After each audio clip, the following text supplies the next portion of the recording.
Hey, everybody, welcome back to the Jury House podcast. I'm Noah Massey, And I'm Jimmy L.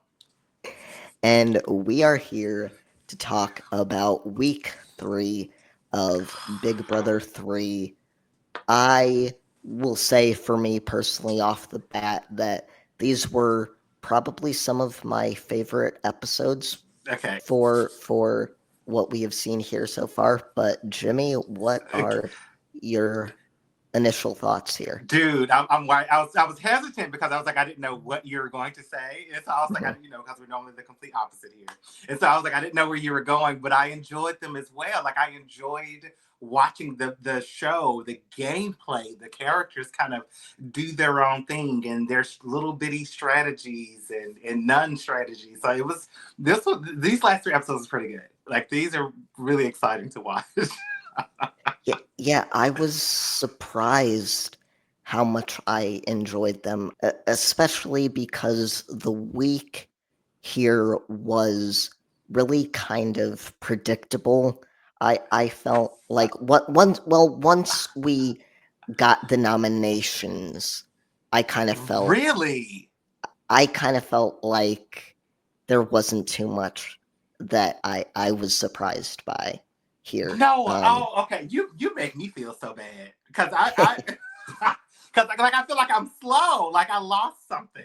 Yeah, I think that I guess it could have gone either way for me, but once we got into it, I was kind of and maybe it was more that my prior experience with the season was coming into play. So once we got these nominations, I kind of realized where we might be headed here. But I yeah, had no yeah, idea. I had no idea. Okay, I feel like the newbie on the block. So right.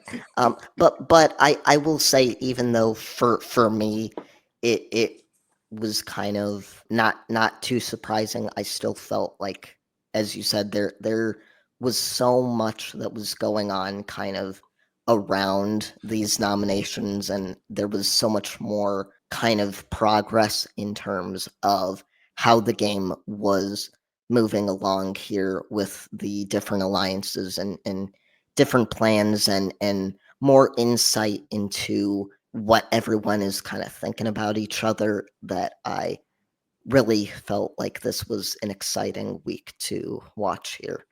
yeah, yeah, totally. I guess we can just jump right into it with Okay.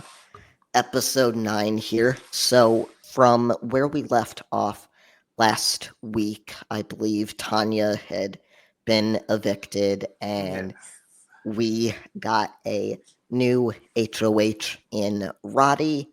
And Mhm. so that is where we find ourselves starting off with episode 9 here. We get the typical kind of eulogizing of Tanya's game here. We get Kiara basically saying that it was hard to see Tanya leave because she was the person that she felt closest to in the house. We get a surprised reaction from Josh, who we Yes. who we saw was very much surprised by the way that vote went there. Me too. Me too. Yeah, it was very shocking to see Tanya go there and Josh remain in the house, but I will say, for Josh, it seems like he knows that even though he stayed this week, he is still largely in the same In the position. But even it's funny you say that because if that is his mindset, Josh, that's your Right. mindset. Why come back into the house doing the same foolishness that we saw Mhm. Amy do after which colleague got evicted and realizing, oh, somebody voted against you.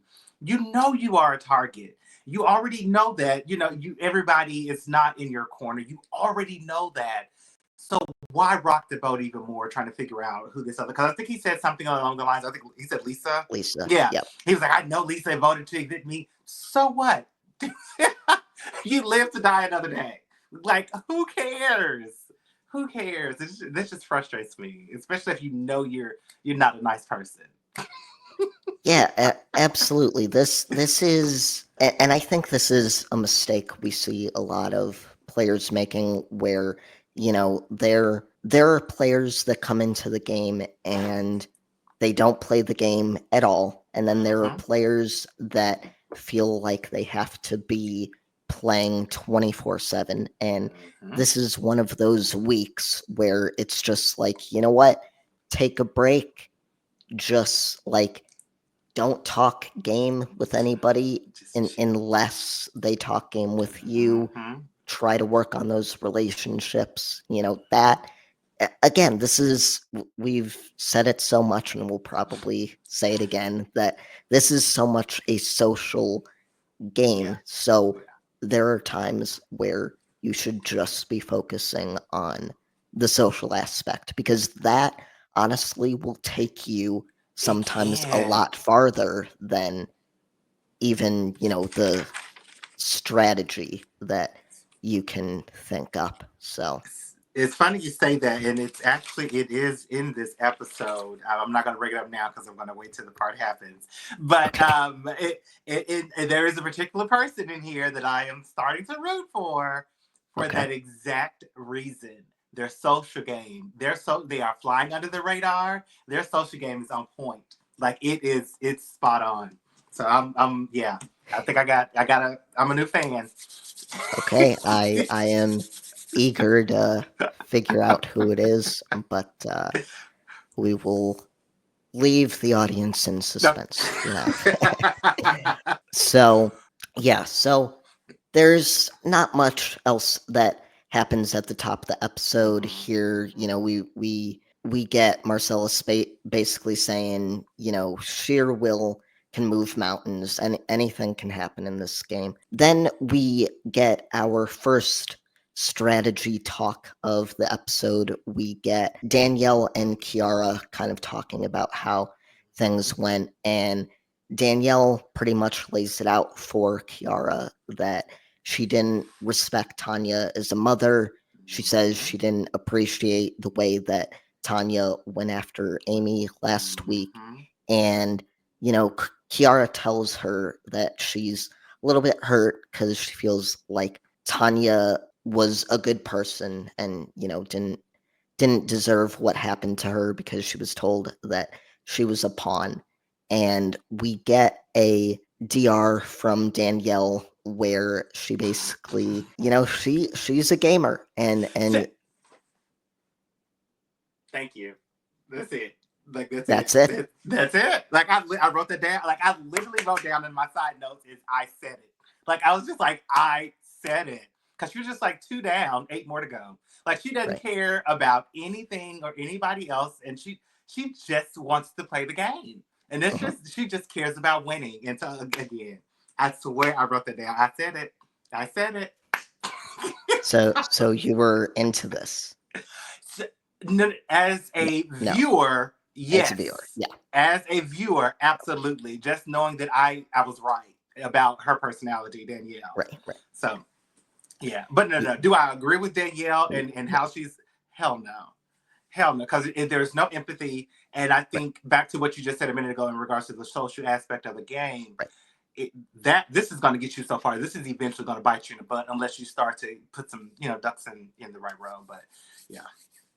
Yeah, I hear you. Yeah, because she's she's looking at it solely from the game standpoint, and Mm-hmm. you know looking at it as pawns in a game where basically, you're just thinking of these people as numbers that you have Yep. to To eliminate. knock That away. is, I think that is not a bad way to look at the game, but it is not something that, especially in this type of season, that you want to be saying, because this is something that people are going to go home and they're going to watch Watch. right after Mm-hmm. you've evicted them. And so that is getting into some dangerous territory Very there. much so. Very much so.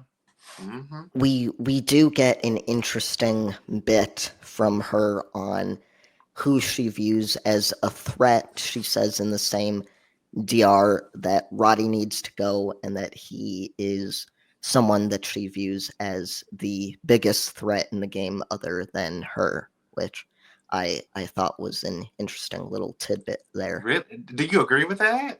First off, do you Uh, even think Danielle is a threat? I I do think Danielle is a threat. My viewpoint of it is I get what you were saying, I think, in the last episode about her being a bit similar to Josh, but I think what I like about Danielle at this point in the game is that I think the way that the other people are looking at this game is they aren't really looking at it in a strategic way. Mm. And so I feel like maybe Danielle stands out a little bit more as a game bot when, on another season, She would this be. would be pretty normal Yeah. fare. So I do see her as a threat in the sense that I do think she has her head on straight in terms of she knows like what she needs to do to get further in the game. But it will be True. kind of interesting to see where we go with Danielle. I think we get some pretty interesting stuff from her as we get on through the week here. So, Okay. yeah. So basically, then we get some insight from Amy, and, she kind of thinks that she might be a little bit in danger here. She says, Kiara hates me, and so that might put her in a little bit of danger. She has a not so nice nickname for Kiara, and so that is, that is Amy for you. Yes, it is. It's Southern charm. Right? Exactly.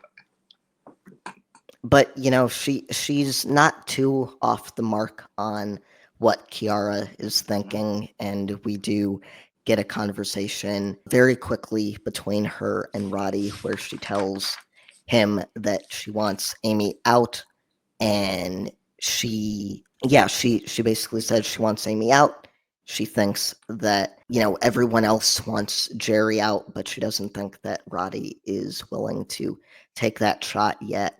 And Roddy lets her know the bloodbath is gonna start. Which honestly, and I guess because I didn't, and I said it on the last episode, I didn't really know his gameplay. I didn't know what he was Right. going to do, and so I really thought he had more of a mind of his own. And so, but as we kind of go throughout his head of household, like he really doesn't. And it's Right. kind of weird how people are kind of playing him, and he's just kind of putting this information out there with, from what it seems like, absolutely no basis. Like for me, I don't understand it. I don't understand his reign of head of household. It's not making sense. Other than Yeah. like for his game, let me say that it makes sense as to what's happening and the people that are playing him, but for his game, it does not make sense to me. Yeah, I think that Roddy is. We've talked before about Roddy kind of being this writer, this very, like, book smart kind of guy that seems to know a lot about different things. And so I think that maybe even going back to what Danielle said about him being a threat, I think there's this sense that maybe he is smarter than, people think he's smarter than he actually is here. Yeah. Okay. So what are you saying? You agree that he's smarter than what he is, or that just what people think? I think that's just what people think. Okay. I think Okay. Yeah. I I do kind of agree with Danielle that I do think he is probably one of the bigger threats in the game because I haven't seen too much From else him. in. Yeah, and I think socially he's playing a fairly good game right now, but I will say that I was very much surprised rewatching this and seeing how much influence Kiara seemed to Have have in what happened this week. I was pretty pretty surprised there. same. So then we get a conversation between Danielle and Marcellas, and Marcellas is worried that he's gonna go up because of what happened last week with Tanya, and he says that he's had tons of conversations with Roddy about people who are and are not threats in this game, and he tells her that he did mention her name in the list of people who are threats, so that starts to worry Danielle a little bit. So I thought he said he didn't. I I it's definitely possible misheard that. he okay, it's possible that he didn't. Yeah, I Okay. I think sometimes when these players talk, it's like they A don't lot. the, necessarily say the exactly full thoughts. Gotcha. the Okay. full Okay. thought. Yeah. So Yeah. then I'm kind of trying to fill in the Because blanks there, but I knew Danielle was going on the rampage, not a rampage, but she was kind of going down the spiral, trying to see if Roddy viewed her as a threat, and so that's the only reason why that piece stuck in my mind. I thought that he specifically said that he did not mention her, but I could be wrong. okay. Yeah. I would say you're probably correct. So I don't, I don't So, then we get a diary room from Roddy where he basically says there's going to be turmoil for him because there's a balance between the game and his personal feelings in the Mm-hmm. game. So that leads into a conversation between him and Gerry where he basically straight up makes a deal with him He and did and and says, "Hey, if you keep me off the block next week, then I'll keep you off the this me. block this week." I don't necessarily hate the decision that Roddy ultimately ends up making for this week in his nominations, but I just don't know exactly what he gets out of keeping Gerry safe this week, knowing that a lot of people don't like Gerry, and it would be, it would be another safe route to go To do. go down because I don't feel like Gerry, from what we've seen of him so far, I don't think that Gerry is in a position to be saying, "Oh yeah, I'll keep you safe next week if I win HOH." I don't Yeah. know why he would believe that, Yeah, so I agree with that. But also, though, come on. Like, he needs to at least make top 5. If I'm in the house with somebody like Gerry, I would mhm, definitely string him along as long as I could, and right, at least, again, at least top 5. At least top 5 before I talked about getting rid of him. Everybody already doesn't, necessarily like you. like him, right. And you don't have a lot of influence. Like, people already know that you're coming to them, as Marcellus called him, some prison bitch is what he said specifically, a quote. Like, people already know that what's coming out of your mouth is not genuine, so you have no sway over them. So what's the harm of him staying an extra couple of weeks? If I'm in the house with him, Right. minus the nastiness. Mm. Yeah, that is I mean that's a fair point, and I think that's one of the things that kind of makes this game interesting is trying to figure out who are the people that I can drag along, and who are the Mm-hmm. people that are gonna cause problems for me. Because there are players like Gerry that you're right. I do think he would be relatively safe in stringing him along, and then you've got players like Josh where Yes. it would seem like Josh would be a similar player, but he's too much of a loose cannon where, you can't necessarily do that. And so it's interesting kind of having to suss out what kind of player everybody is, which Yeah. I think is an interesting dynamic there. So from that conversation, Roddy has a conversation with Eric where they talk about liking Josh, but Mhm. still being very annoyed with him because Josh is still acting really paranoid. And, Roddy says, at the end of the day, I need to make the best deal I can. I'm playing for the last day of the game. And so I did like that from Yeah. him there. Same. Then we get a exercise segment Yes. with Yes. Danielle. Danielle. I don't really have anything to say here. Okay, I don't either because it was unnecessary. She could just sit down. That's all. um, I will say, let me say this. Let me say this. Oh, let me okay, say this. So, because I don't like the way they did it, and it's about Gerry, and they were talking right, about him, I think, exercising.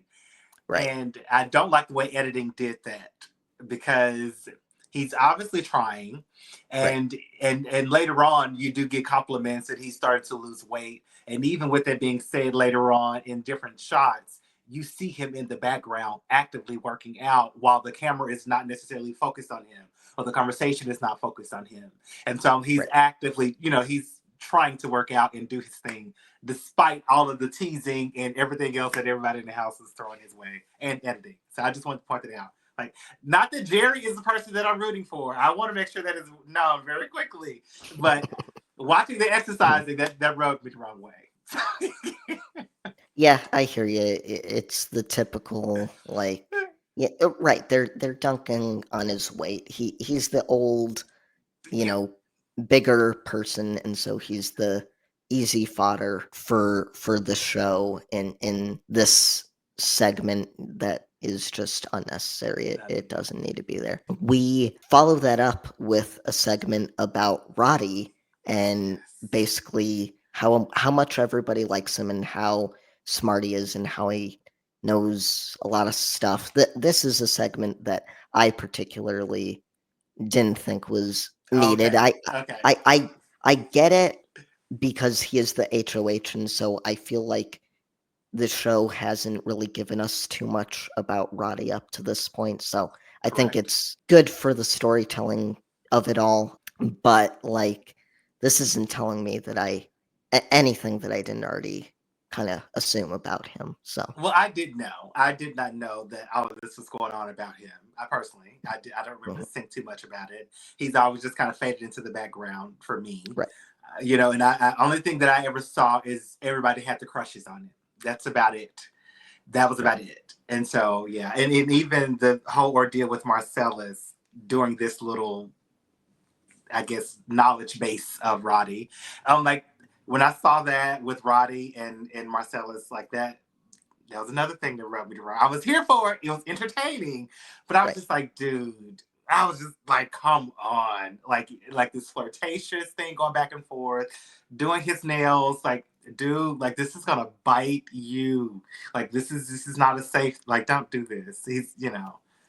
Yeah. So anyway, sorry, my bad. Bring it back. No, no, you're good. You are good. Yeah. Yeah, like I said, there's nothing much there that kind of I was drawn to, but I do like it as giving us some insight into the daily lives in the Big Brother house of the players. So and then we get a segment from Jason and Kiara where Yeah. they're flirting a little bit, or at least Kiara is trying to flirt with Jason, and he's not really latching on here. Yeah, they really piled on this episode with a bunch of these Fluff. useless fluff Hmm? segments one after the other. So I wasn't really into any of this portion of the week here. But I will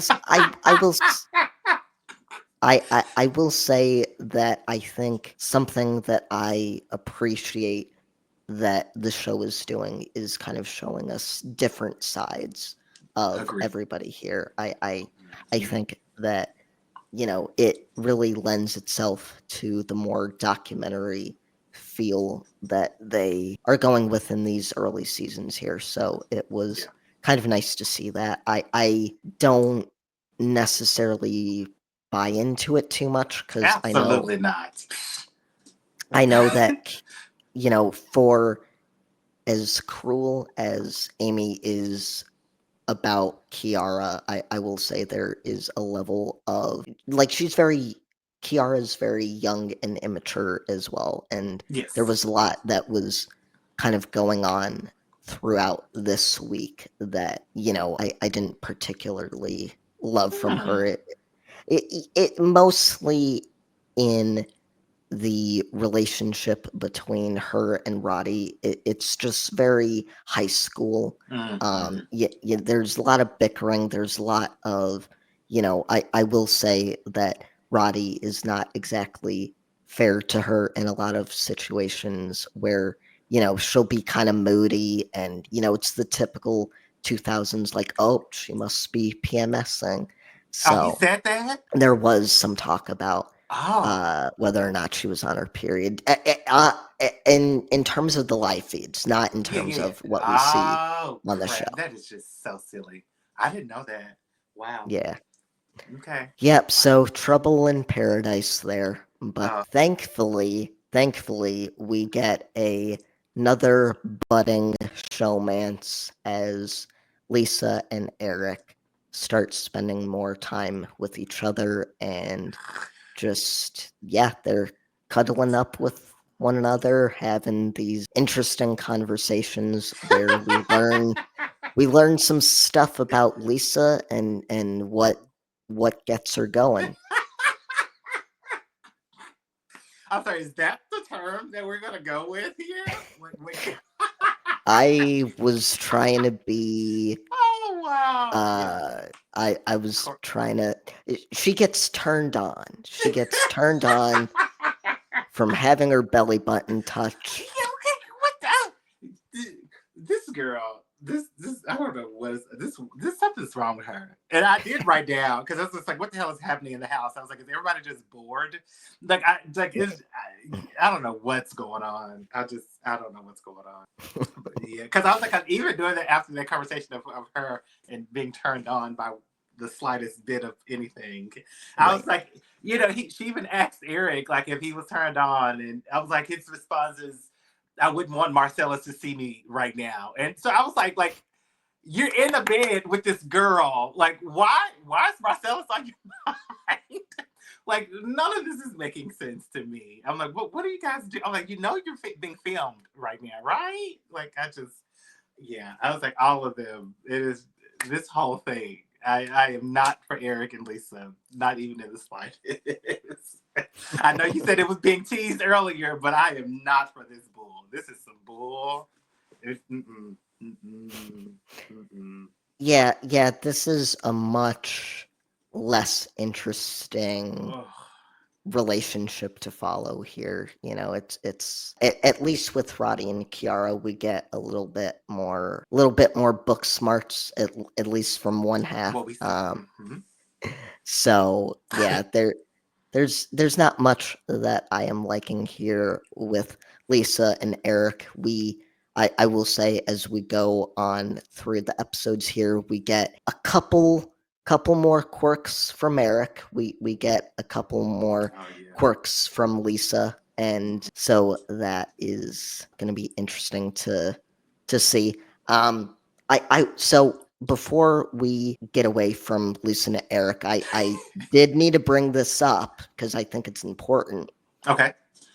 Is and this is something that I had forgotten until I watched the episodes. Is that Eric has somebody back home? Yes, I saw. So I wrote that down.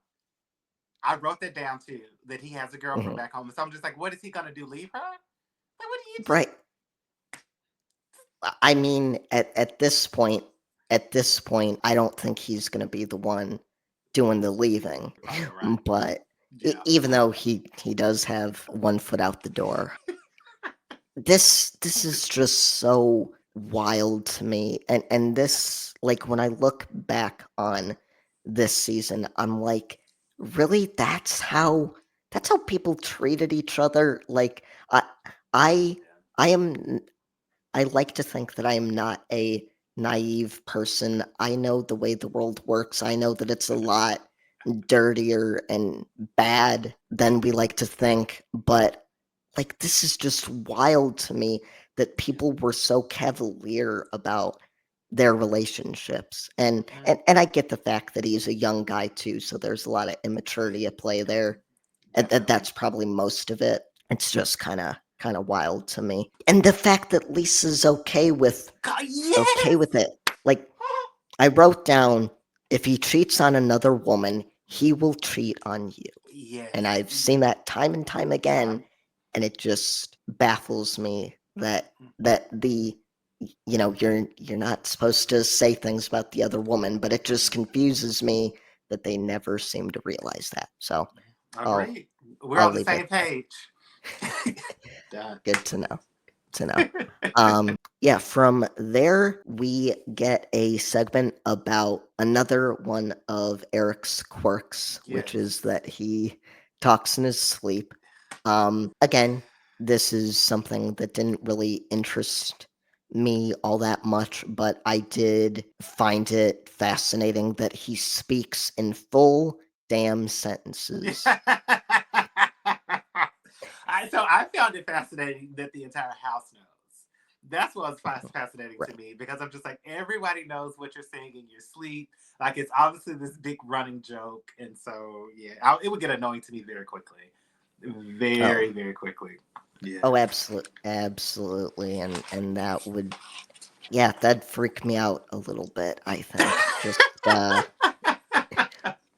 being alone in this dark studio with a guy that Yeah, look, just just talking. has full conversations. So I did also think it was interesting in the diary room confessionals. We have Josh in the DR, and I don't remember what he had to say about Eric talking in his sleep, but he had the lizards in there with him, He and did. and I think we see Eric at one point with them in there too. So I thought that was a little bit interesting there. So then we get some Gerry content, Yeah. and that is basically, to me, I felt like it was a segment that was kind of lending itself to talking about how Gerry is kind of this person that will just say anything to get people on his side. We have a situation where he's quoting Shakespeare, and he's trying Mhm. to be this like highly intelligent, older, wiser guy. And there wasn't much there for No, me. I just wrote down that he's back to knowing the house again. It's like, this is Mhm. this is what we're dealing with now. Editing. I was like, I was like, why do we care about Gerry right now? Right. It's like, if they're ignoring him, then get him off the show. Get him off Get the him show. off my get him off my screen, please. So once we are done finally with all of this filler content here, we do get a strategy conversation. We get Josh going Josh and Roddy. into the HOH room to, yes, talk to Roddy, and he basically starts on his crusade to get Lisa and Mhm. Kiara out of the house. He's like, they voted against us last week. We shouldn't have people in here that are against the group. And, you know, he really is pushing Lisa to get out of the house here because he feels like that will keep Kiara from dissenting further. Josh has got to be one of the. I don't understand him. Right. I do not understand him. I dislike. He says so much during that whole conversation that it was because he wanted to punish the girls because they went behind his back, and you need to show them, who's run. Like, it was just so much about Josh. I don't understand him. But secondly, as a gamer, he hasn't even announced who's going up on the block yet. Yep. I'm not about to make waves with anybody. I'm not trying to convince you of anything. Like, this is not. And if I say something and you back off, I need to back off of this conversation now, not Right. keep pushing forward. And so I don't understand Josh. I don't understand what he's thinking in this conversation. Yeah, he doesn't have a lot of situational awareness, not a lot of social awareness, and it's like you said, don't be you you can have an idea for what you want to happen in the Mm-hmm. week, but don't be pushing it, and also realize that the nominations still haven't happened yet. So it could easily be you. It could I be I you. we see that happen time and time again in Big Brother, where you just have that person that's trying to get in the HOH's ear, and everybody sees it, everybody knows what's happening. It's so transparent. Yeah. It's just, I think that is another kind of interesting thing about this early version of the game here, where because I understand the viewpoint of, like, this is you think that this is the right move, and so you want to tell someone that you think it's Mm. the right move, but not knowing the nuances of how to get people on your side is something that a lot of people still have to figure out in Mm. this game, because I don't think in your daily life that you are really thinking about the nuance of communicating with That people. is I true.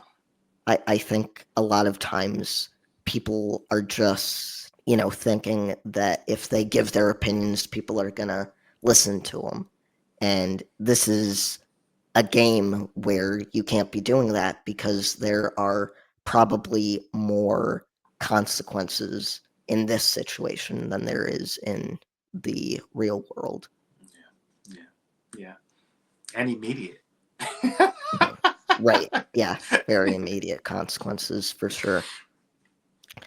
So then we get a conversation between Marcellus and Gerry, where they're Mm. talking about what Roddy will do, and they start talking about these two couples that have developed. Mhm. This is a pair of four that will start working together. The six really doesn't seem to be a thing anymore, but we've still got this pair of four left over, and so they believe that the couples need to be broken up. I was actually proud of Gerry for that, Mhm, for, mhm. for even bringing that up.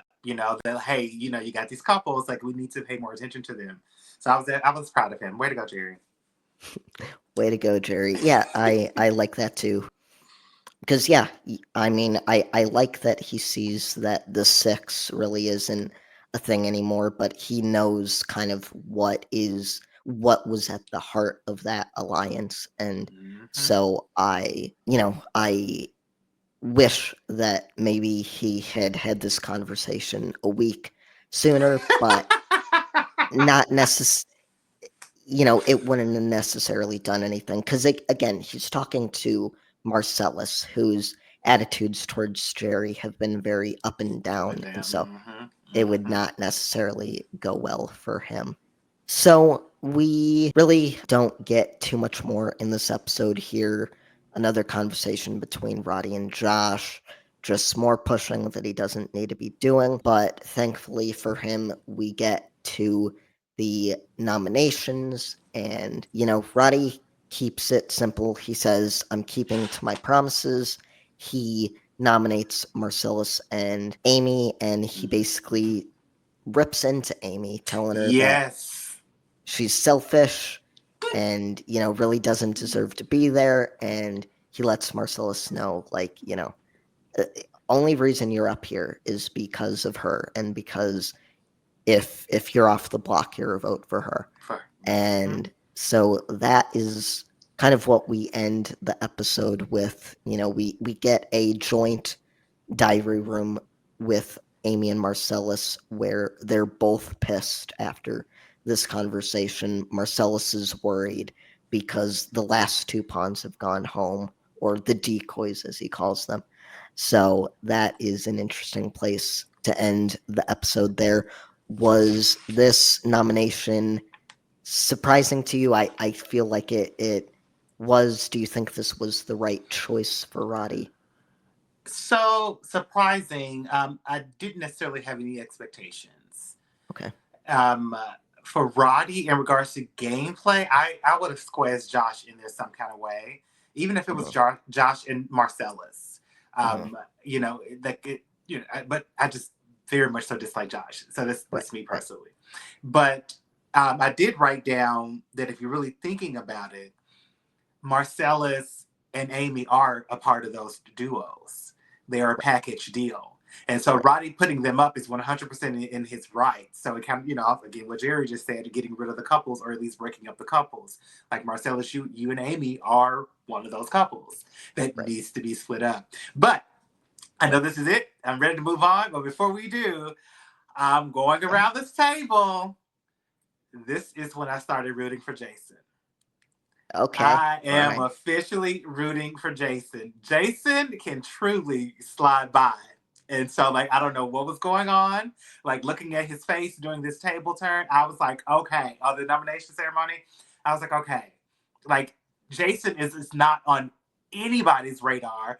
Everybody likes him. You know what I mean? And, like, you're not even considering putting him up.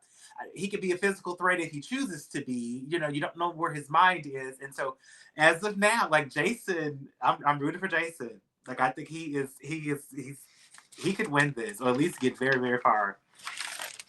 I very much like Jason, and I think that we get a lot from him this week that I really enjoy. I really enjoy the way that he looks at the game, and I agree with you. So from the live feeds, basically the intention that I got from it is that you're right. Everybody loves Jason. He is pretty much beloved by the entire house. There are conversations between, I believe, Roddy and Eric at some point where they Oh, kind of realize just how much everybody loves Jason, and I don't think he ever seriously considered Jason as someone he would put up to go home.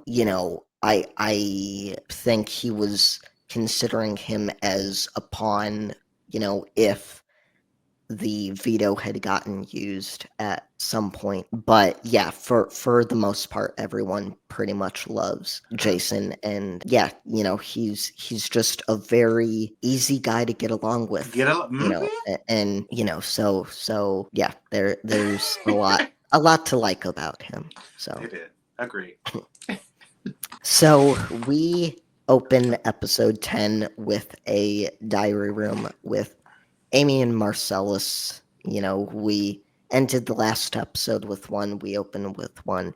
Here, they are still incredibly pissed, and this leads into a segment here where Roddy comes up to them after the nominations. They're in the hammock in the backyard, and Roddy is trying to apologize, and they are just not having any of it. And Marcellus basically tells him to F off there. And Yeah, so yeah, then yeah. It there's did. a little bit of animosity between them as Roddy is basically calling him a hypocrite, and saying like, you had to make a hard decision last week, so I don't know why you think this is any What? easier for me. Which he has a point. He has a point. And also, you did it. Don't come apologizing for it. This is Right, a game. You made the decision. Like, let's go on. One thing about that conversation that kind of pissed me off is they threw, especially Amy, threw a lot of blame towards Kiki or Kiara. And I'm right. like, she may be, willing her hand, but this is his HOH. He did it, like if he put you up here, so why not be upset with him? So, or why be upset at all? But you're on the Right. block. Well, yeah, I mean, I think you're right. I think ultimately, like you said, you have to put the responsibility in the hands of the person that actually made the decision. Hmm. It's fine that Amy doesn't like Kiara, and that this is more fuel for that, but ultimately, like, I will say I can sympathize with Amy a little bit in this situation only because, this is the guy that was kissing her just a few days ago.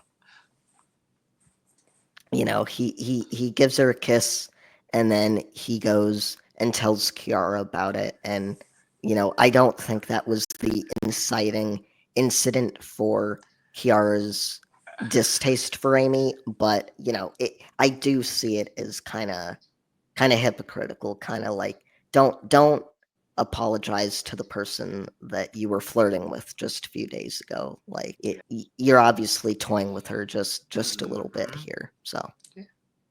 Good point. That's a good point. I do not agree. okay. I mean, I don't feel But that bad I for see her. your point. I see your point. I see your point. So then we get a conversation with Roddy and Kiara where, she tells him what a good job he did. And then he tells her, I wanted to make it clear that Amy knew my decision was the tone of the house, that it's not just me that is upset with her behavior, but it's everybody.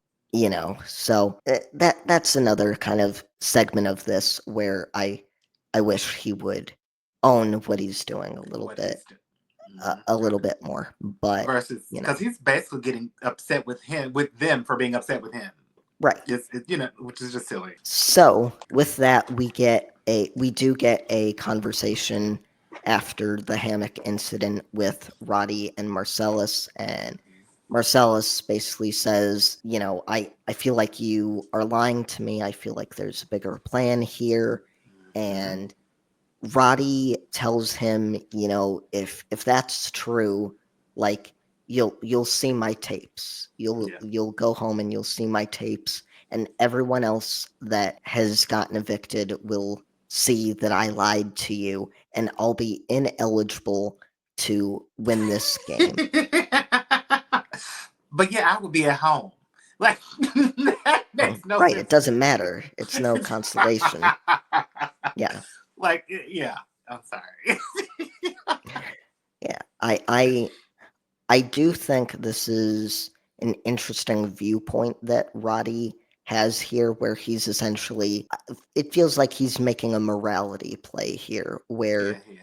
he's basically kind of setting the tone for the game as one of like integrity and Yes. and honesty. And if I'm dishonest in this game, then nobody should vote for me. And I do feel like we have seen a little bit of a similar attitude from other players in the game, but yeah, so I thought that was kind of an interesting viewpoint because that's not, I don't know if you really want to be setting a tone for like the way you think the game should be played, because if you do that, then everyone's going to hold you to the same expectations. And if you don't follow through, then he's right.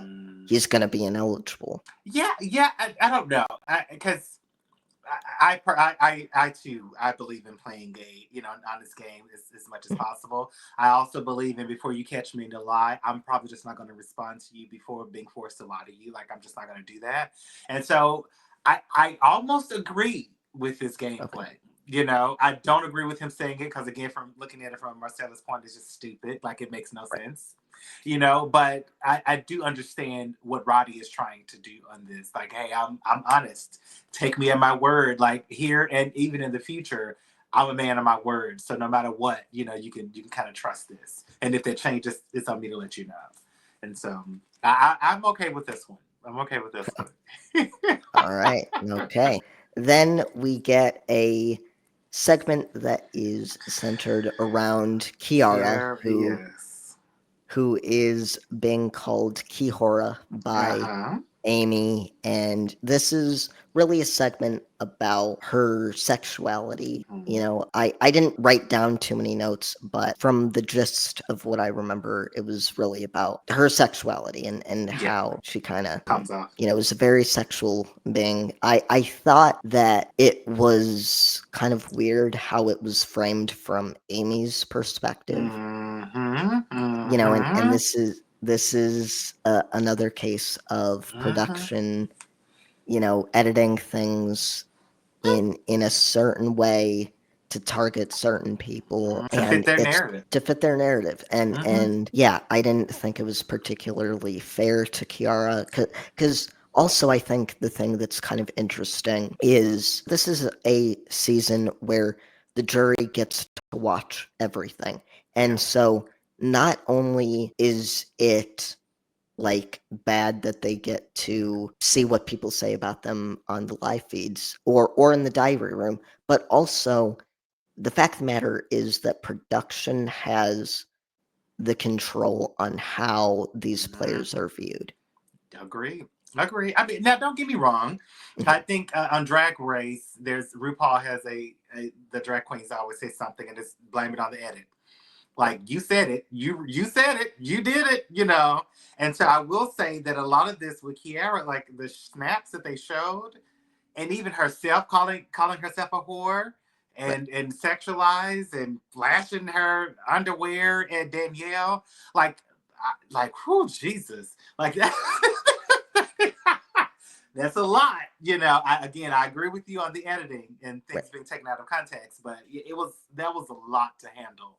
That was a lot to handle. But I will. It did open up my eyes as to why Amy dislikes her and views her that way, though.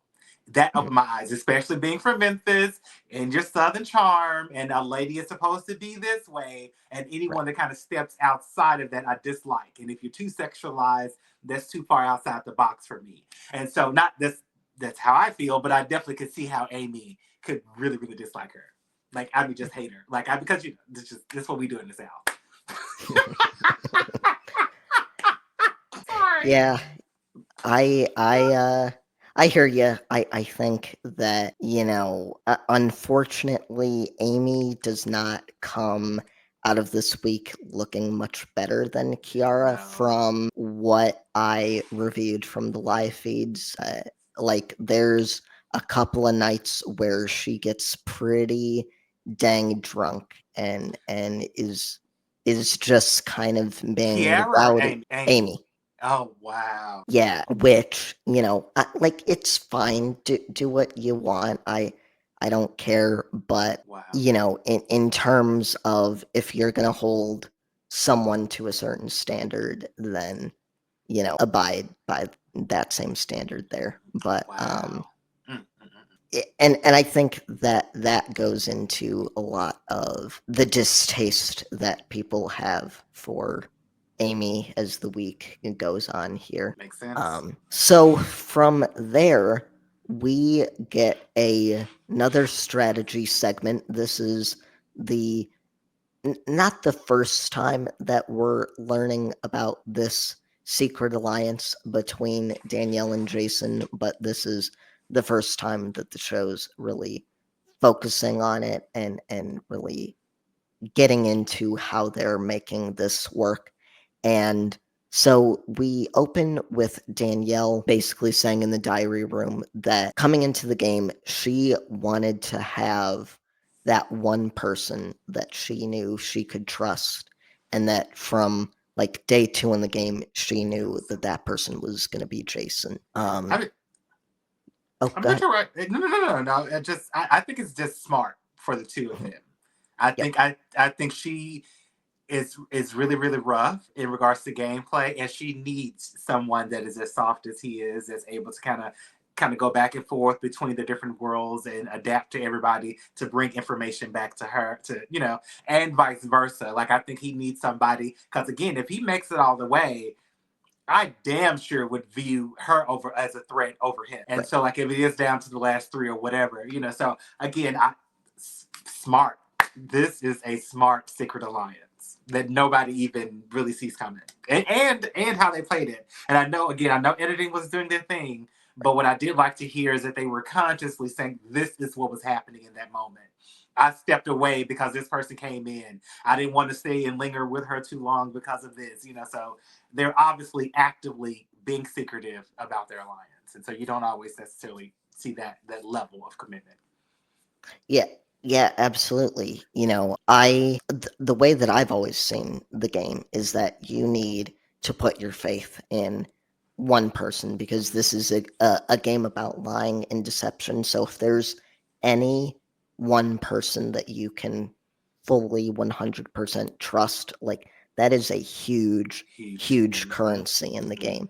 And anytime that I've played these online versions, like I've had my one person in the game that I am sharing information with, and putting my full trust in, and it's a winning strategy. It is a strategy that can take you really far in the game there. And like you said, I love the way that they do it and they explain the strategy. I like the idea of, we're not going to be seen together unless we absolutely have to be, and then we'll find our time to kind of go over some things. And the way that they do that is very out in the open. Like they're playing cards in the bathroom or chess. and just having, their strategy talks when people aren't really like listening Paying or attention. paying attention. I think that's a brilliant way to share information there. And so what we learn from these strategy talks is Jason tells Danielle that Roddy's weak spot is going to be Kiara, that he's too focused on playing the boyfriend. And so what they need to do is to kind of get in between that, and get in between the two sides of the house. And so we I think the way they have it is Jason's trying to get in with the guys, and then Danielle's trying to get in with the people that are on the outskirts there. And so I think that that's really good. And we saw in the last episode that Jason had kind of been brought in, I believe, by Eric with the rest of the guys. So he's already starting to kind of work that angle. So then we get another showmance segment. We've got, Kiara falling for Roddy. There's nothing that I was really drawn to there, but I will say that there is a conversation that she has with Danielle where they're talking about Roddy and what a great guy he is. And I couldn't help but wonder if Danielle was intentionally feeling the fire here to create a target on Kiara's back. Good point. I didn't think of that. Because honestly, I thought Danielle was just kind of trying to fit in and kind of get, where everybody's mind was. Because I think Lisa ended up coming over to join the conversation as well. So, Right. yeah, I mean, hell, if she is fanning that fire, then she's a better competitor than what I thought. And I don't necessarily know. I didn't find anything in my notes that really I felt confirmed that or not. So, but it wouldn't surprise me, because I think she would have enough sense to know. I mean, obviously, like she already had that conversation with Jason where he's saying like, this isn't good. This isn't good that they're together. It's gonna put a target on their backs. So I feel like she had to be at least somewhat conscious of what she was doing there. So we get a conversation between Marcellus and Danielle, Danielle. and Danielle tells him that in order for them to stay safe, they need numbers, and so they need Gerry and Josh as numbers to break up the couples. And so then that kind of leads into a segment where, they're I think they approach Gerry. I know they definitely approach Jason at one Jason. point, and Danielle, plays it off like, this hasn't been the plan all The whole along time. Yeah, yeah, to yeah, bring him yeah. in. So I will say we said earlier that it was good that Gerry kind of brought this up to Marcellus. I think it's about the couples needing to be split up. I think that it is great that Danielle is kind of calling it out too, and kind of spearheading the charge here, and it seems like she's able to get these numbers. So clearly, there's at least some relationships outside of Jason that she's been able to work on here. So Yeah, I definitely say that is apparent, especially with the next conversation that she had with Kiki specifically about the all girls thing, and even getting Kiki or Kiara to say that the game comes first and before Roddy and whatever relationship she has with him, but getting Kiki to say that the game comes first, that for her to say that, she had to have had some type of bond with Danielle. yeah, yeah, I agree with that. I think, there's things that we're starting to see there. So I'm interested to see where all of this kind of leads us into the next week here, and seeing what kind of developments we have on that. So from there, like you said, we get that conversation between Kiara and Danielle.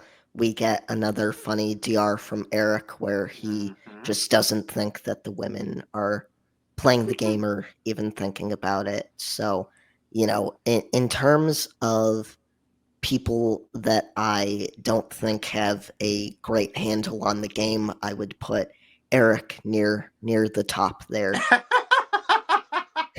So I will say he did point out how because he used the word the women are emotional and always yelling.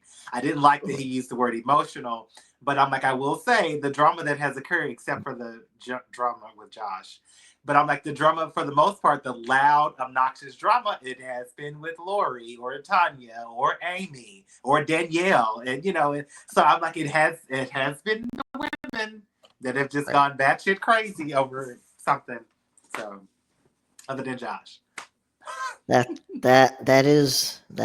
is true. So he's got some good reads there. Some validity. Some validity. Yeah.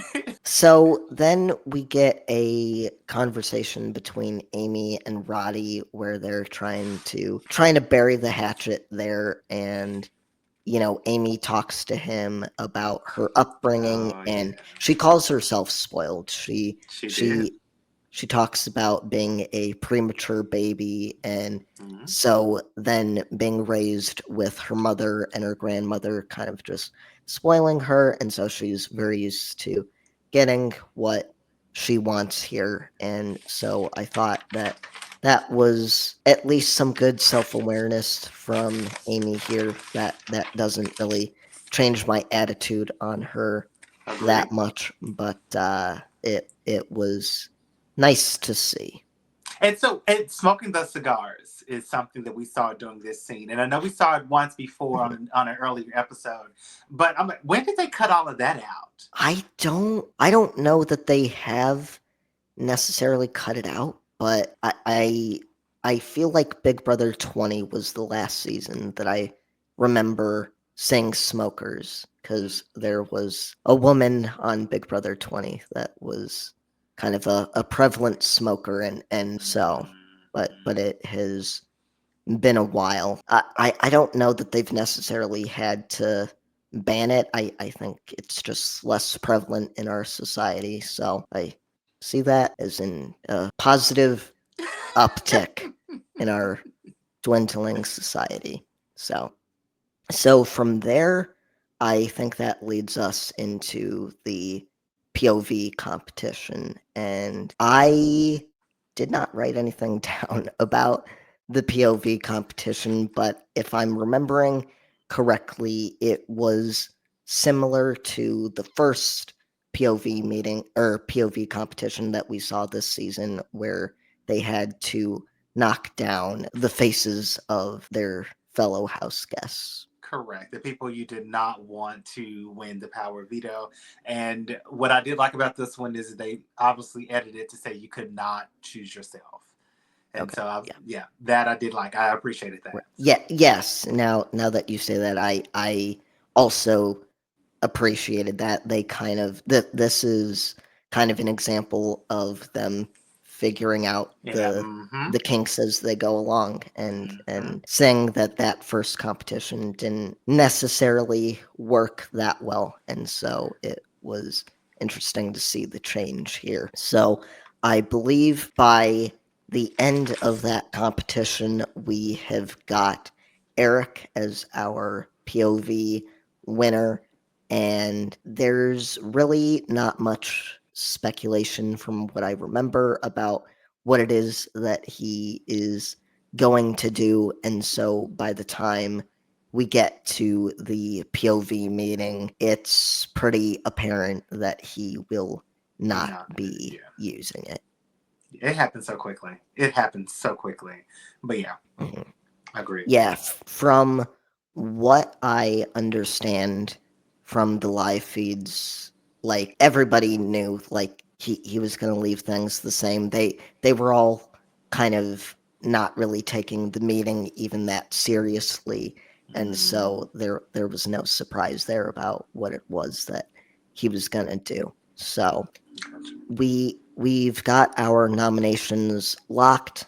You know, we get a DR from Marcellas, who is, I think, starting to get a little bit annoyed with Amy. We didn't mention this, but in the segment where they were doing the gourmet meal, Marcellus was talking about, you know, how kind of vapid Amy is, and how much she likes to hear herself talk, and is very surface. And so we end the episode with Marcellus saying that Amy made some decisions that are the reason we're here.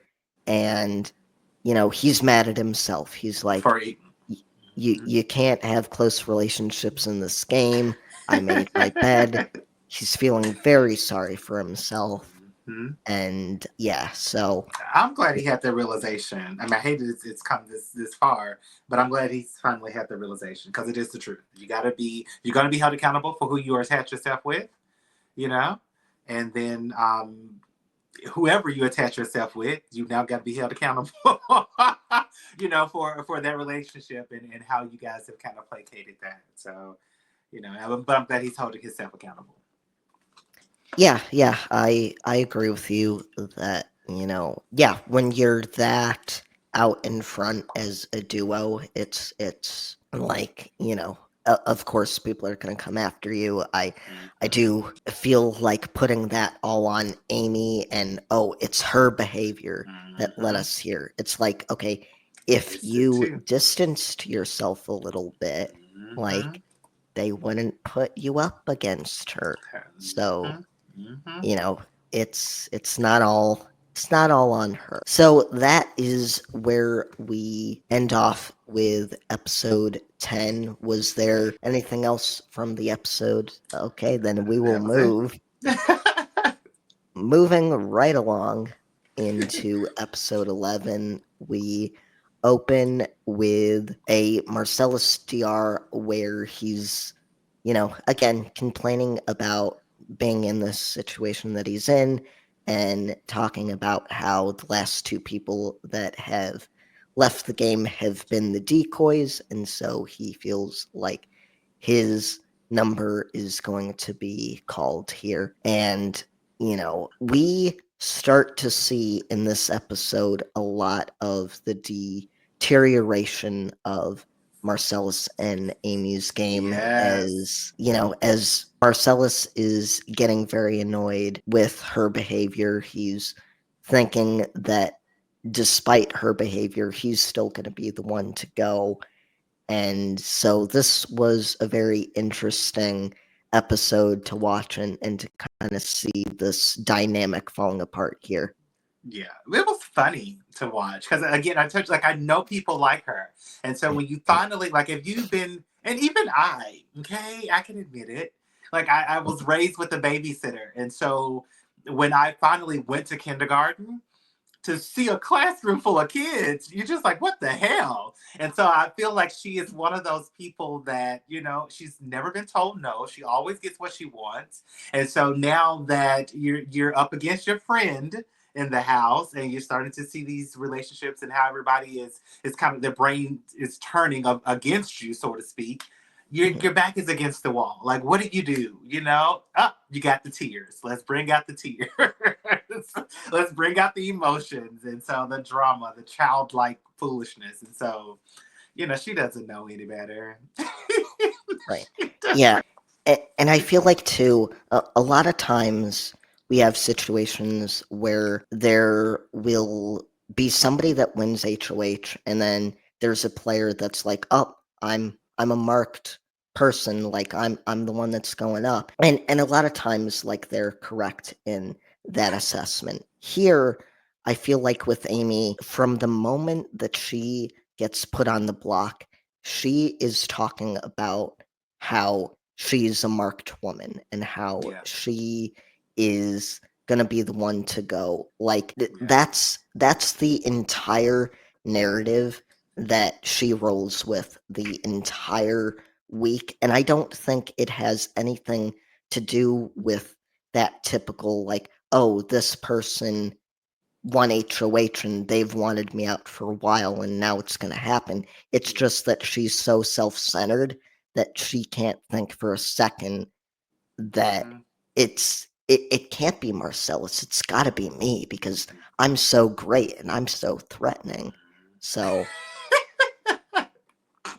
I feel like that's the attitude that from reading what was going on with the live feeds that week, like a lot of it, like she barely campaigns at all. Like she doesn't campaign at all because it's just a foregone conclusion. And even before the veto competition, the narrative in the House is that Amy is going. So wait a second then, because the way that the editing came off to me, and the reason why Marcellus and Amy even got into their little spat was because Amy was going to the different peoples and had given me a sympathy vote or whatever. And so I thought she was doing like some slight campaigning against him.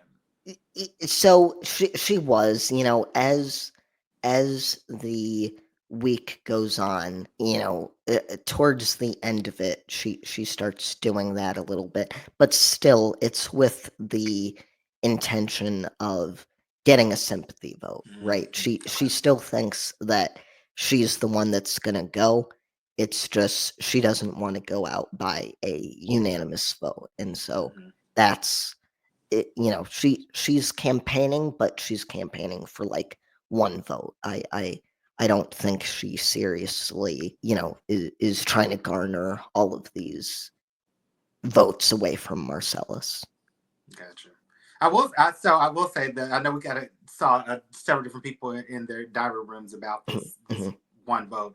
Josh was one of them that I Yep. specifically remember hearing, and he was just like, I know I think he agreed to her, but in the DR, he's just like, I'm not going to start anything, And so I'm really glad. For the most part, that's what we were seeing from those people. Like we're not. Like I'm not gonna. Because you still got to get back in the house with these people, and so and then they have to determine whether or not what was your real intention. So yeah, it would not be anybody's best interest to start something. Wow. Yeah, I agree with you there. It is kind of nice to see that, and that shows you just how nobody really takes Amy seriously. So it's like, no, of course I'm not going to help you out. Why would I? Like why? Yeah.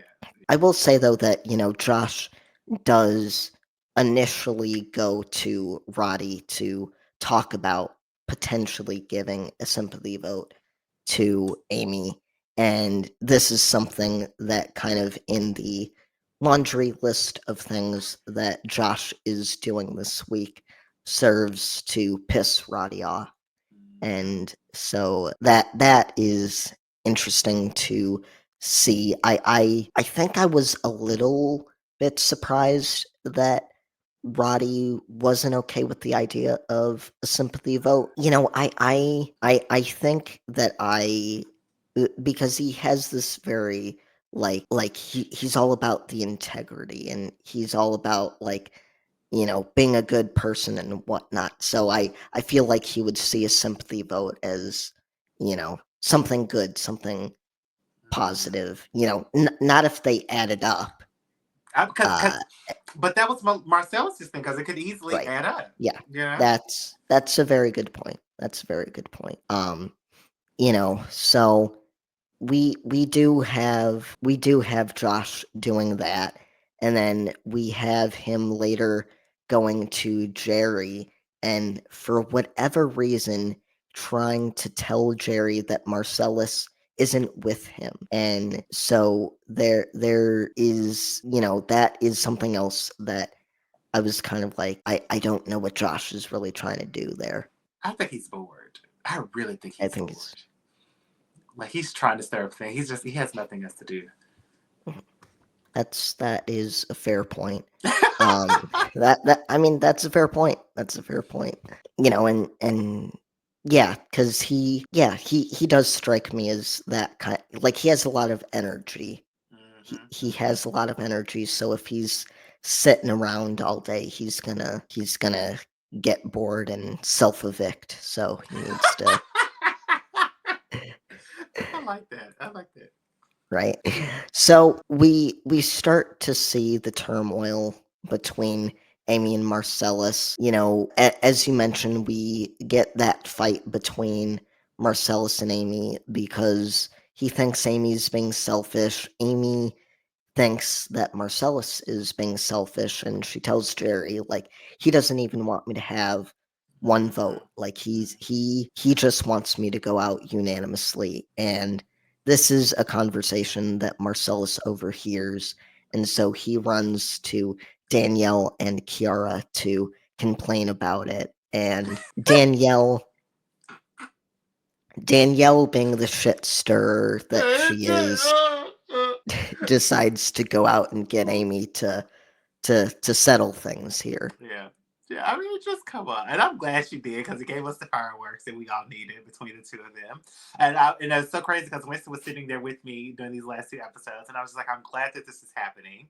Like, I don't think it's going to change anything, but I'm glad that this is happening because she needs a mirror. Like she needs a mirror.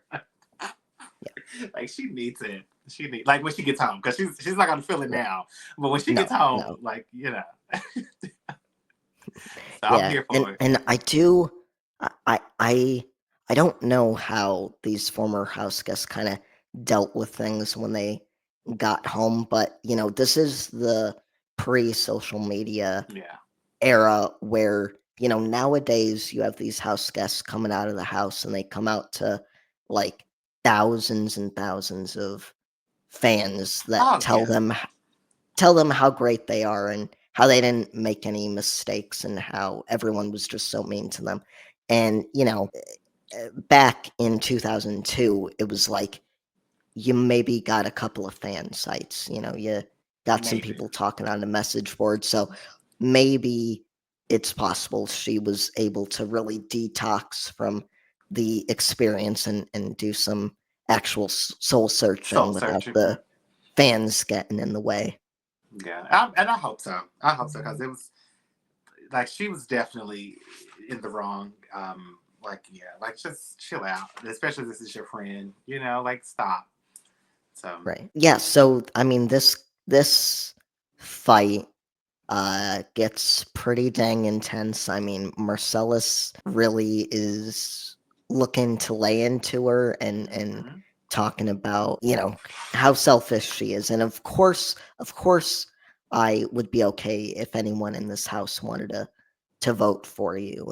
And so, that good on Marcellus for doing that. I do think that this is a very like junior high kind of fight that's happening here, and I Between think two friends. Mm-hmm. that this is kind of indicative of how their relationship has been. It's been very up and down, and it's like one day they love each other, the next day they hate each other, and it's Mm-hmm. that is why I come away from this week not really liking either of them too much because it's I, just not what I want to see. I agree with you on that. I didn't care if either one of them went home at this point. Like it didn't matter. It did not Right. matter. Yeah. We did not, but we did get. Was it Julie? Was that the next thing that happened? Yes. Was Julie? So yeah. We. Oh, okay. I'm sorry. So no, you're good.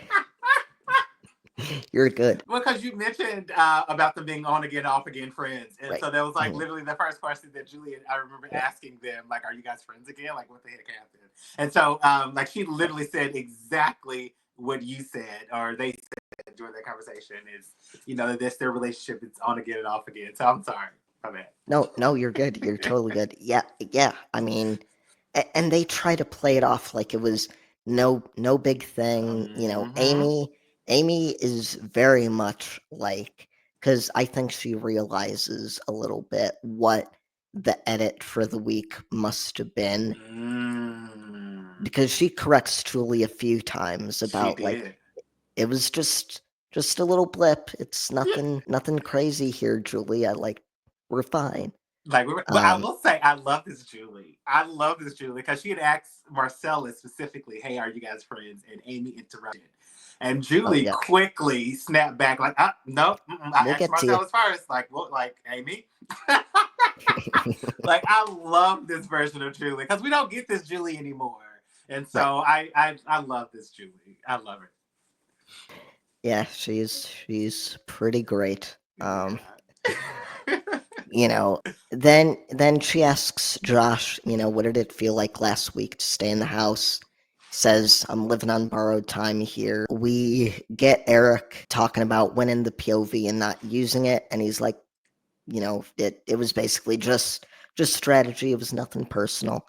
And then she goes to Gerry, where she asks him, what do you hope your students take away from this experience? And So this is the entire house changed. I don't know if you noticed that. mm-mm, The energy in the entire living room completely changed because up until this point everything was all jokes and you had all of right. this laughter, but the moment she switched to Gerry, everybody, it was just like just straightforward, like nothing was funny.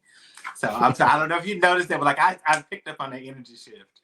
I will say that I didn't notice it, but that doesn't surprise me with what because they were probably just thinking like, okay, he's gonna say some stupid Stupid.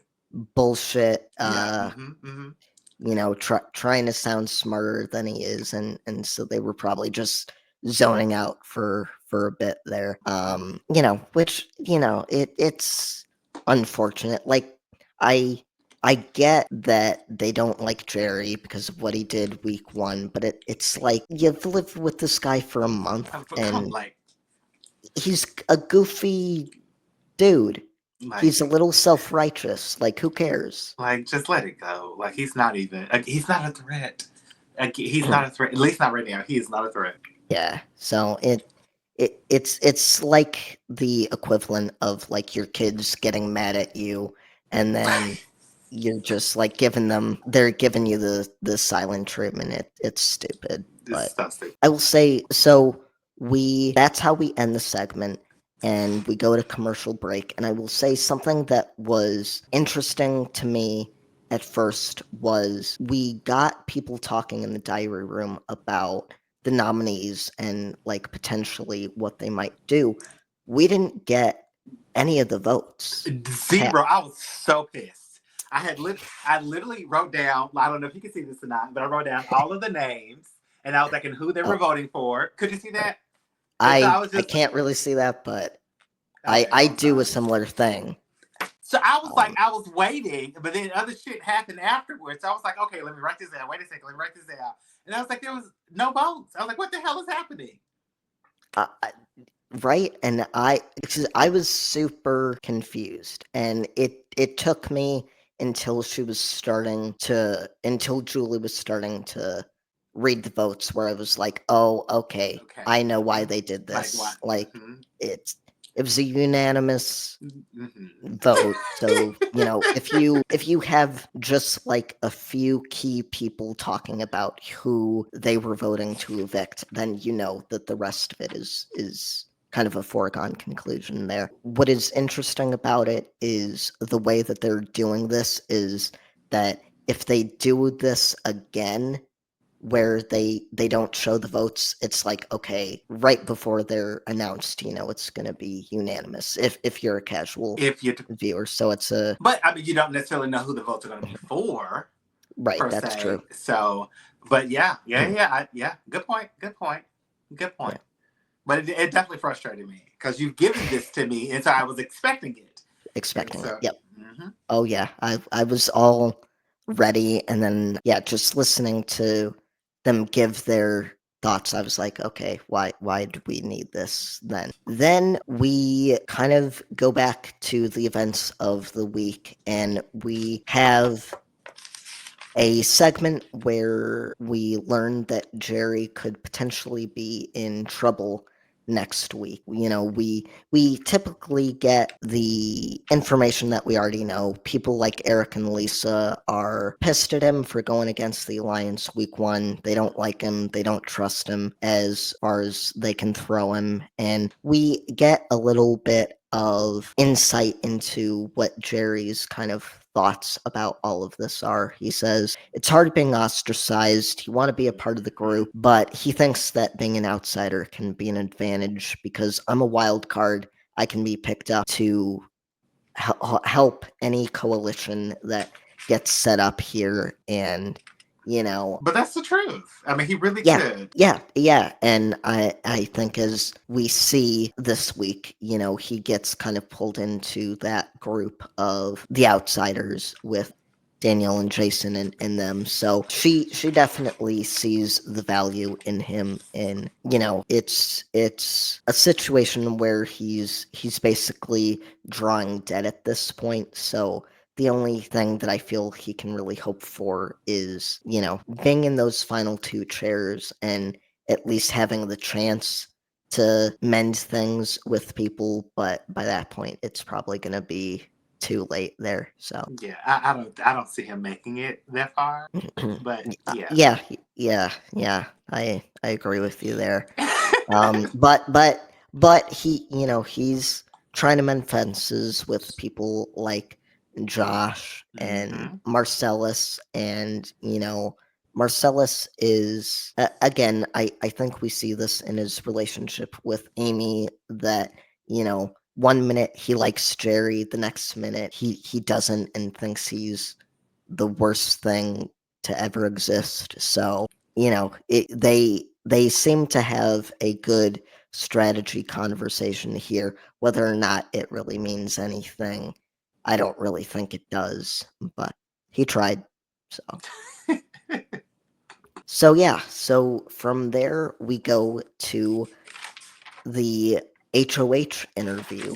And Hmm. so Julie sits down with Roddy, and, she says, a few nights ago, you had a talk with Amy where she admitted she's selfish. Did that make you regret nominating her? And, Roddy says, yeah, it did. Yeah. Amy Hmm. was really sheltered and standoffish. When she told me that she thought she was selfish, it made me regret nominating her. I wish she wasn't on the block right now. Do you believe that? I do. I do. Okay. You don't. Oh my gosh, you don't. I don't really believe it. Yeah. I, yeah, there's just tons of piling on Amy throughout the week that I feel like he's more trying to kind of save face there. I mean, The sympathy y- not it, vote. yeah, I mean, it could be true. I just don't necessarily think that it is. I definitely, Um, I definitely do believe it would be. Only because again, Kiara has been running the show. You that's did true, it. You did it because of her, and you now right? see that Amy is a real person, and Right. so you feel a little bad. In Yeah, my opinion, not that I'm trying to convince you. no, no. I mean, that's a fair point. That's a very fair point because if he didn't have really any connection to the choice that he was making, then you're right, that conversation could have opened up his eyes. So, what I did think was an interesting part of this interview is that Julie asks him about his relationship with Kiara and whether or not Yes. it'll continue outside of the house. And this was such a weird answer And the reason it is he says he answers yes, and he says our relationship is intense and fun, and so that seems normal. Like he's saying, okay, I want a romantic relationship outside of this house, and then she like asks him to clarify whether or not he means he wants to be with her romantically, and he says, I don't know about that. I don't want to be thinking about the future, you know. It's very non-committal, and again, it just plays into me not understanding people, I guess, or how people I told you that. operated in 2002. I told you head on that Yep. I could not see him being with her forever. Like I just don't see that. It's just going to be one of those things that he did. I told you that. I told you Right. that. I was just You did. mm-mm. You did tell me that. But I love Julie's You response. Like, did. yeah, you dodged that one. Like, like that was a diplomatic answer. You Right. dodged that Oh, one. yeah. Very diplomatic. I loved it.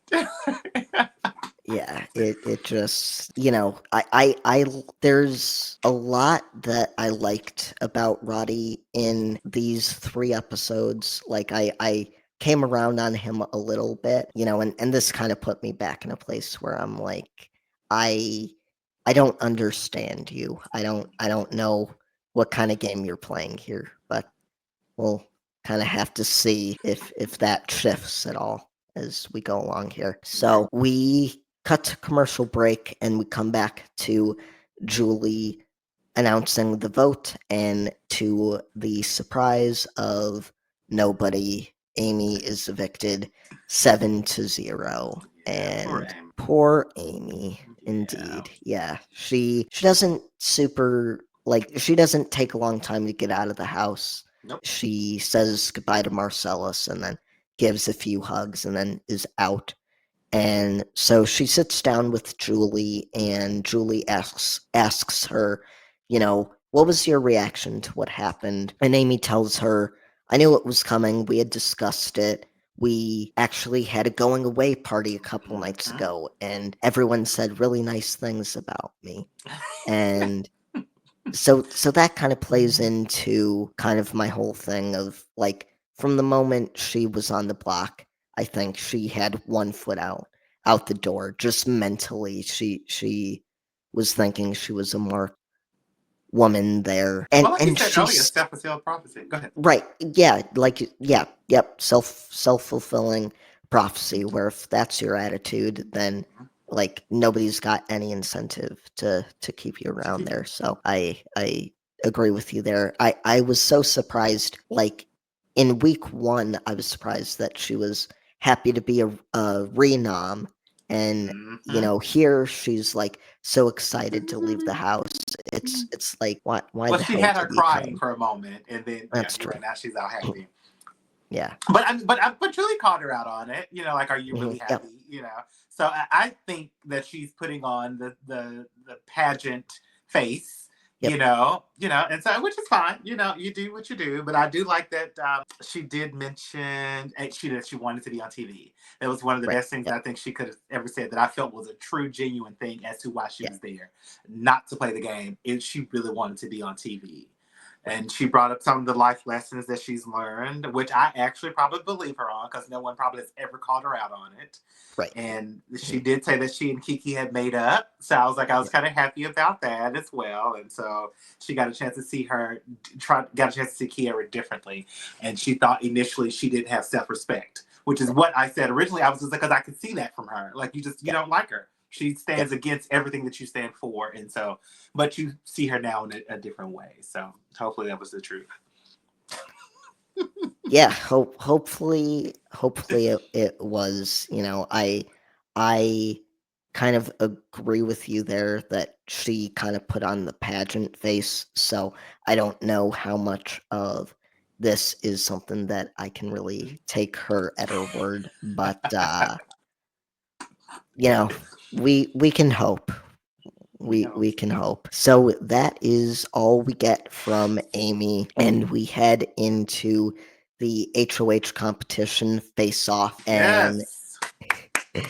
So what we have here is there are four paddles with the faces of the three evicted house guests and Roddy, and there's also a paddle with an X on it, and there will be a series of questions that may apply to those four people, and they're supposed to raise the paddle that correctly answers the question, and if they're wrong, they're out of the game. Was there any questions here that surprised you? Nothing. The only Okay. thing that I fell in love with were the Yeah. who it came down to, the last two. Right. So it came down to Gerry and was Eric. it Eric? It was Eric. I Okay. literally wrote down shit is getting real. Because I was like, at this point, if either one of them wins, like the house is about to do something Split. very, yeah. Like I Yep. cannot, like, wow, okay, let's do this. Yeah. I mean, you're right. It was very kind of exciting there. So it goes down to a tiebreaker question, with the question being, what is the combined height in inches of the three evicted house guests? And this was one that I actually did. I paused the episode and I did the Oh, math, and uh-huh. I got about, I think, 170. So I was off by a little bit, but So I got 180. okay. I got 180 because, and we was literally sitting there with Winston, and I was just like, okay, three women. I was like, if the average height is five, I was like 5 times 20. Like I was literally was just like, it was just going through my head. I was just like, 180, and so like legitimately, so I was right there with you. Yeah, that's what I did too. I did the feet. I didn't do the inches, so that's why the number was a little bit off there. But so we get an answer of 194 inches, and we get Gerry winning with 188. He is our new head of household for the week. What do we think about this? Man, Well, it makes yeah, it makes sense as to why editing has been showing more of him. Because even earlier, I was just like, why in the hell? Why do we care about Gerry? Like, if right. everybody's really forgotten about him, he's annoying everybody. Like, why do we care? And so Mhm. obviously, it was setting up for this. And so I had no idea what Gerry is about to do. But whatever it is going to be funny. Like it's Right. going to be It's gonna. funny. So, Yeah, I mean, if we already saw what he's like when he just gets a little bit of power with the veto, with so a bit, having a full week is going to be something interesting. I mean, did you see Roddy oh, face when they gave him the key? Did you I see did that? not. I can imagine he wasn't too happy. I need you to rewind that just after this. Go back and watch that piece. Okay. I'm sorry. I didn't mean to cut you off, but that's just I'm No, you're sorry. good. You're good. uh, Yeah, I think it's going to be very interesting. I can imagine that side of the house is none too pleased. And I do think that this has been really interesting storytelling, given the fact that, like, this is all still playing out live. So, yeah. like, there's production really got lucky with this result here. But I do think that, they were probably priming Gerry for being a target next week, had he not won this head of Oh. household. So either way, I mean, it makes for very compelling television. So they know the story here. I feel like they know the story they're telling better in these early seasons than they sometimes do in the modern era of Big Brother. So it has been fairly compelling to watch. I didn't think of that. I gave them more credit than I probably should have.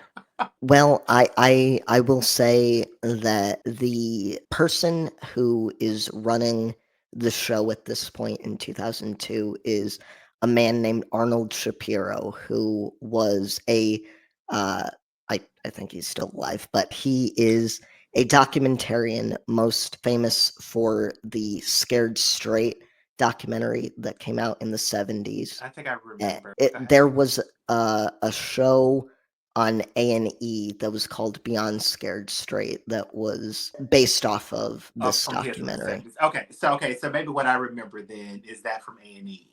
Yeah, so they That's had really brought him in, I think, after the first season. So, he is coming at this from that kind of documentary storytelling kind of thing. So it's very possible that he just had a better grasp on the way that things were kind of unfurling in the house and has been fairly good at kind of shaping the narrative here. So way to go. Hats off. yeah. Yeah, absolutely. So, is there anything else from this week that you wanted to talk about? No, because everything Final we've thoughts? already discussed it. Final thoughts is just Gerry. Like this is this. I mean, same thing happened with Marcellas, Right, and so he's still in the house. He's made his way back in, and right now he's obviously not a true target of anyone specifically, right. supposedly. And so Gerry, I'm curious. Like, are you going to be in the house again for another 2-3 weeks? Like, what's about to happen? So, but I'm just like, who's gonna go home on his week? Just- Right? It's oh my open god! season. Oh, it really is because you have no idea where he is, and Right. so it is, and so but man, I mean, I know who I want it to be, but Who do you want it to be? Josh, of course, Josh, of Josh, course. Josh. Okay. Yeah. I still want him gone. I just don't like him. I mean, because even all the stuff he said about like even Amy, he was just like, Amy's gonna do whatever I tell her to do and vote how I want her to vote. And said, I think he said the same thing about Lisa. Like, dude is just batshit crazy. He that man. So yeah. Anyway, but I cannot wait. I want to see who Gerry's gonna put up and his reasons. That's gonna be the next important thing. What's your final thoughts? Oh, like I said, I really enjoyed this week. I think it is interesting to see more of a coalition kind of going against this remainder of the six-person alliance, going against the showmances. I think that it'll be interesting to see the decision that Gerry makes and really get a sense of who it is that he feels he can trust. Because I think that will be very telling about which side is going to be able to kind of make their way through this game here. And so I didn't think of I'm that. very interested to watch. Yeah. I didn't think of that in regards to what side he's going to choose to latch on to. Well, I didn't think of that, but good point. Good point. I did want to ask, we've gotten 3 weeks here an HOH competition that is more trivia based, it's questions based. There hasn't been too much variation in the types of HOH competitions that we have seen here. Does that bother you at all? Do you like it? No, no, it really hasn't bothered me. It's to me, it's a competition, and Right. I'm okay with it. Again, the weirdest competition that I've seen was the one at the table. Like that was just weird to me. And like I said, the worst one was the one we got in this week with the food and the Tetris thing. Like that was just Yeah. unnecessary. But so as long as it's not something like that, I'm okay. I I'm I okay. I was just curious because, I feel like with this particular format of HOH competition, it is a situation where things are more equitable, and that has led to some really interesting results here. But Mhm. the other side of that coin is like they keep seeming to go with the trivia angle, and there's not much variation in the types of games they're playing, so I didn't know if that factored into your enjoyment at all, or for me personally, I don't mind if this is how they decide the HOH every single week, because I like opening it up to be more For equitable, everybody. and the thing that I care about anyway is like the strategy game that's happening. I don't care what kind of carnival games they're playing here. So I agree. I agree with you on that piece. It definitely makes it interesting. yeah, yeah, for sure, for sure. Well, I think that is all we had for you all this week. And so, do we want to go ahead and plug our stuff? Yes, sir. Okay, I'll start us off. So you can find me on Twitter at Noah Massey. You can also find me on Blue Sky at noahmassey.bsky.social. You can find the Jury House podcast on Twitter at house_jury, on Instagram at the Jury House podcast, and Blue Sky on at thejuryhouse.bsky.social. Awesome. And if you want to just be inspired, just on your day to day, motivational, inspirational journey, follow me at Inspired by Jimmy L on all social media platforms. So there it is. That is a very succinct way of doing that. Good job. Okay. With all of that being said, thank you for joining us, and we will see you all next time as we invite another Big Brother 3 house guest into the jury house. See ya.